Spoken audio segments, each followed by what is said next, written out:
NDA ప్రభుత్వం బలపరిచిన ప్రతి అభ్యర్థిని గెలిపించుకునే బాధ్యత కాపు కులస్తులపై ఉందని మాజీ శాసనసభ్యులు వంగవీటి రాధా అన్నారు. బుధవారం శ్రీనివాసరావు తోటలోని ఓ కళ్యాణ మండపంలో కాపు సోదరుల ఆత్మీయ సమావేశంలో వంగవీటి రాధా పాల్గొన్నారు. ఆయన మాట్లాడుతూ రాష్ట్రంలో ఎన్డీఏ ప్రభుత్వం ఉంటేనే సమాజంలో కాపులతో పాటు ప్రతి అణగారిన వర్గాలన్నింటికీ మేలు జరుగుతుందని తెలియజేశారు. ఈ సమావేశంలో పశ్చిమ ఎన్డీఏ అభ్యర్థి గల్లా మాధవి, పరిశీలకులు రాజేష్ నాయుడు, ఉగ్రాల సీతారామయ్య, పలువురు కాపురు సమాజానికి చెందినటువంటి వ్యక్తులు పాల్గొన్నారు.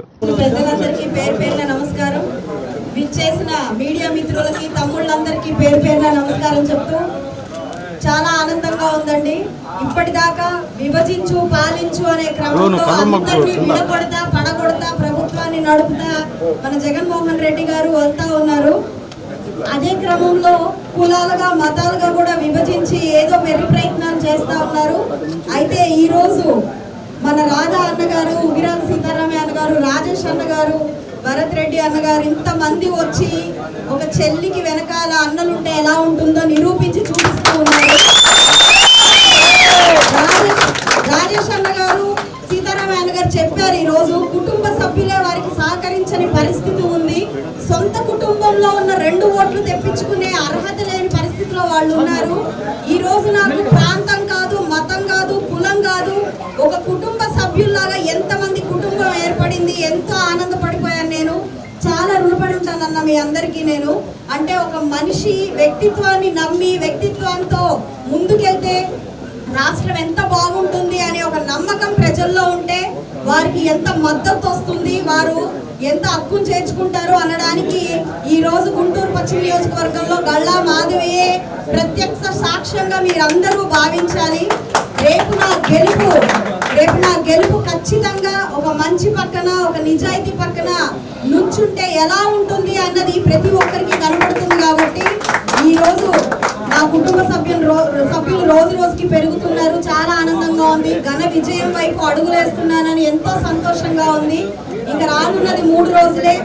ఎన్నో రకాలైన ఇబ్బందులకి గురి చేస్తున్నారు, దాడులకి పాల్పడుతున్నారు, అక్రమంగా ఎన్నో రకాలైన నిందలు వేస్తున్నారు, అక్రమ అరెస్టులని లేదంటే కేసులని ఇలా రకరకాల ప్రయత్నాలు చేస్తూ ఉన్నారు. ఏ ఒక్క పప్పులు ఉడకవు అని వారికి ఇప్పటికే అర్థమైంది. ఆఖరికి జగన్మోహన్ రెడ్డి గారు నుంచోని కళ్ళంపట నీళ్లు పెట్టే పరిస్థితి కూడా వచ్చేసారు ఓటమి భయంతో. అలాగే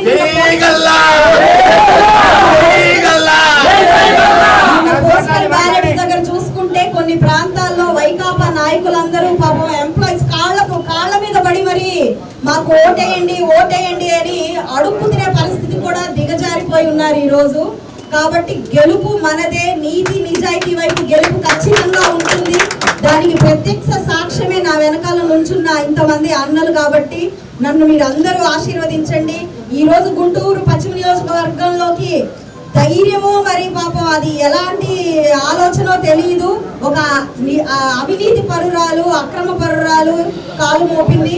ఆవిడ్ని సగౌరవంగా వారి ఇంటికి పంపించాలి. మనందరం రేపు మే 13న 2 ఓట్లు వేసి సైకిల్ గుర్తుకి అందరూ ఓటు వేసి గెలిపించాలి. ఆ రోజు పోలింగ్ బూత్ లో మన జన సైనికులందరూ కూడా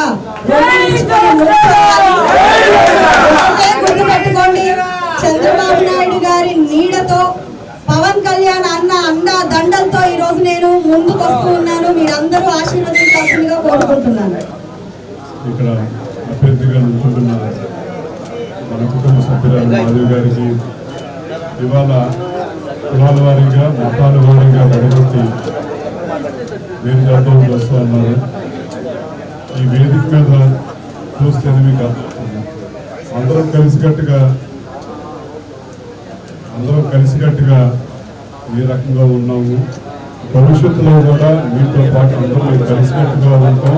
దానికోసం మనందరూ కృషి చేసి మన మాధవి గారిని గెలిపించుకోవాల్సిన అవసరం ఉంది. తెలుగుదేశం పార్టీ అభ్యర్థులు చూపెట్టింది కదా అని చెప్పని సంబంధం లేదని చెప్పని కాదు. బీజేపీ పార్టీ, జన సైనికులందరూ ప్రతి ఒక్కరు కృషి చేస్తేనే ఈ ప్రాంతాన్ని మనం కాపాడుకోగలుగుతాం. స్థానికురాలు, మనతో పాటు ఎల్లప్పుడూ ఉండబోయే నాయకురాలు మాధవి గారు మనందరూ బాధ్యత తీసుకున్నారని కోరుకుంటూ 59 నెలల నుంచి బాబు జగన్ రెడ్డి గారు బట్టలు నొక్కి అలిపోయారు. 60 ఏళ్ళ మనం బట్టలు నొక్కుతాం.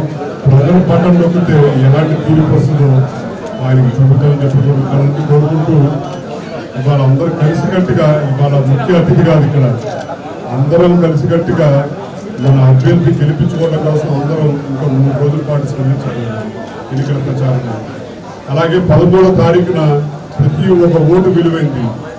మన ఓటే కాదు, మనకు తెలిసిన వాళ్ళు ప్రతి ఒక్కరితో ఓటించవలసిన అవసరం కూడా ఉందని కోరుకుంటూ, పార్టీలు కాదు ఇది పార్టీ కూటమి చెప్పి అంటాం. పార్టీ కూటమి కంటే కూడా ఇది ఒక ప్రజా కూటమి. ఇదండి ప్రజల అవసరం నుంచి అందరూ కలిసారండి.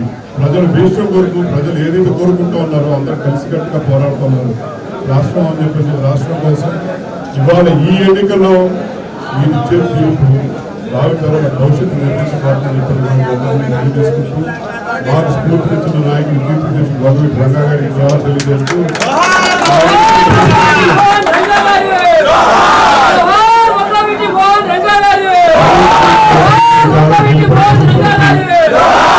తప్పని మనకి ఇక్కడికి అందరూ పిలిచారు, ఆహ్వానించారు, అభిమానం చూపిస్తున్నారు.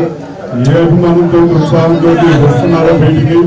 13వ తారీఖున అలాగే మాధవి గారికి ప్రతి ఒక్కరు ఓటు వేయించాలి.